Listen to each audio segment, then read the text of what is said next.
Do you feel like you're eating a really healthy diet, lots of fruits and vegetables, but you're still dealing with uncomfortable digestive symptoms? Maybe you feel uncomfortably bloated after meals and you need to loosen your belt. Or maybe you're producing some rather room clearing flatulence. Or perhaps your stools are on the loose side. If that sounds familiar, you're definitely not alone. I see this all the time in my clinic, and over the years, I've noticed that one very simple change can make a huge difference for many of my clients. If you're new here, welcome. I'm Linda Vezzoli, a nutritional therapist, health coach, and senior lecturer at the College of Naturopathic Medicine in London. I help women understand their hormones, restore their energy, and feel confident in their bodies again through simple nutrition and lifestyle shifts that honor our unique female physiology. So let's dive in. Now, I'm going to say I don't actually know that many people who have perfect digestion. It's certainly quite rare amongst my clients when I first see them. And it's not really surprising. Modern life isn't exactly set up for healthy digestion. We're chronically stressed. We're eating on the go at our desks. We don't always chew our food properly. We grab convenience foods because we're short on time. Or what I see a lot with women is we sometimes skip meals altogether. And digestion is so important for many factors, but also for hormonal health. And there can be many reasons for digestion being off. But today, I want to focus on one really simple step that can specifically help with bloating, excess gas, and loose stools. Now, I often work with clients who are eating plenty of fruits and vegetables, and yet they're suffering with severe bloating and flatulence. They're doing everything they've been told is healthy. They're having big breakfast smoothies, huge salads, raw vegetables with hummus, lots of beans and legumes. So naturally, they're quite confused. They're thinking, well, I'm eating really well, so why do I feel so awful? And sometimes by making this one simple change, their digestion improves dramatically. So I'm not going to tease this any longer. What is this change? And that is very simply switching from mostly raw vegetables to cooked ones. Yep, that's it. I know it sounds almost too simple.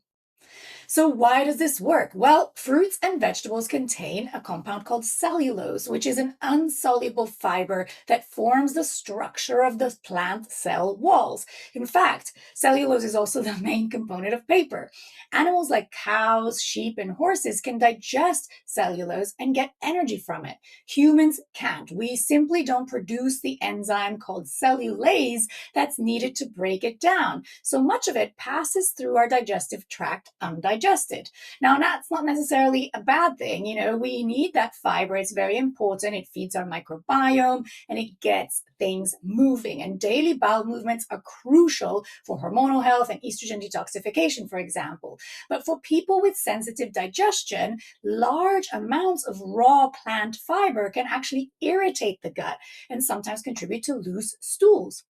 Vegetables also contain soluble fiber, which is fermented by our gut bacteria. And this fermentation, again, is completely normal, but one of the byproducts is gas. And if you're someone who's more sensitive to that fermentation process, it can leave you feeling bloated and uncomfortable.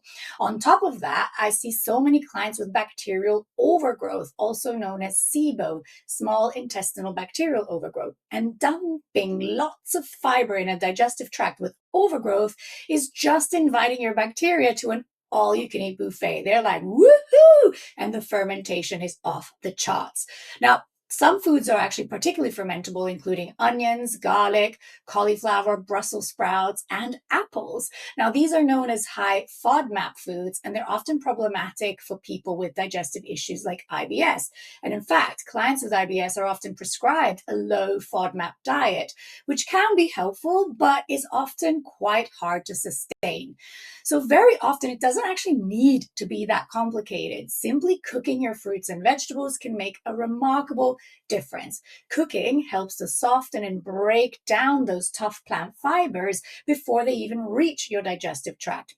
That means that your digestion has much less work to do. And the food is generally easy to digest, spends less time fermenting in the gut, and will produce less gas. I've seen this happen time and time again. Clients that switch from raw vegetables to cooked ones and they're bloating gas and loose stools improve significantly. The one exception that I would say to this rule is the raw carrot salad, which I've talked about in another video. I'll link it below. But because the carrots have bacteria modulating compounds, they actually do not feed the bacteria in your gut and actually act as a gentle intestinal brush. So the carrots can be eaten raw, and I actually do recommend a raw carrot salad daily for hormonal health and for digestive health.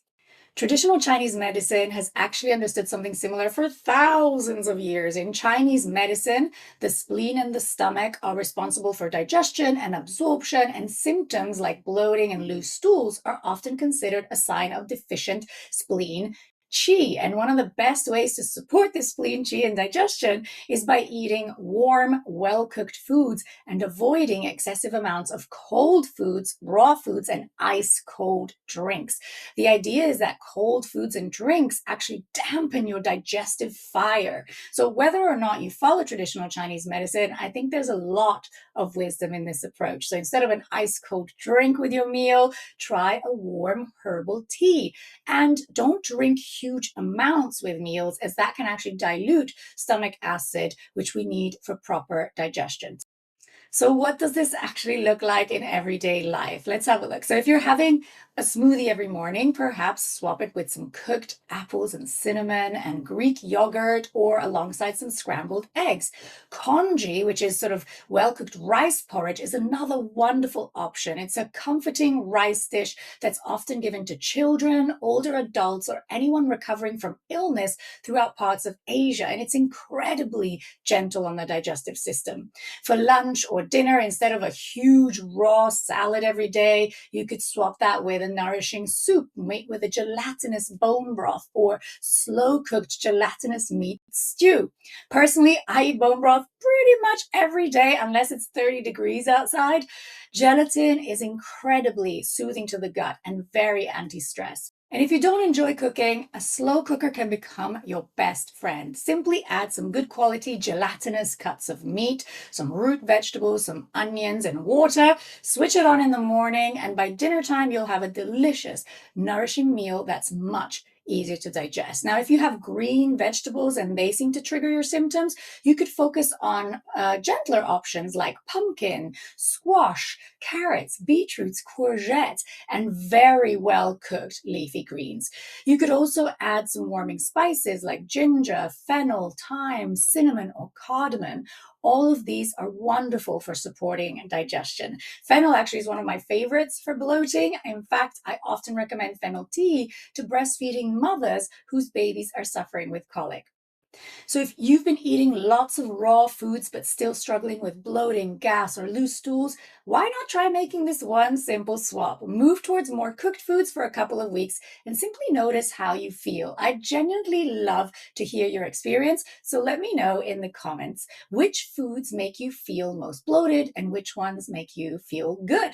And if you found this video helpful, I'd really appreciate it if you'd subscribe so you can keep up to date with my content, and the content can actually help a wider audience as well.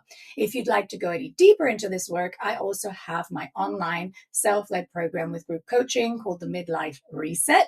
It's my flagship program built from more than a decade of clinical experience working with hundreds of women alongside my teaching at CNM in London. You'll find the details in the description below. Thank you so much for watching, and I'll see you next time.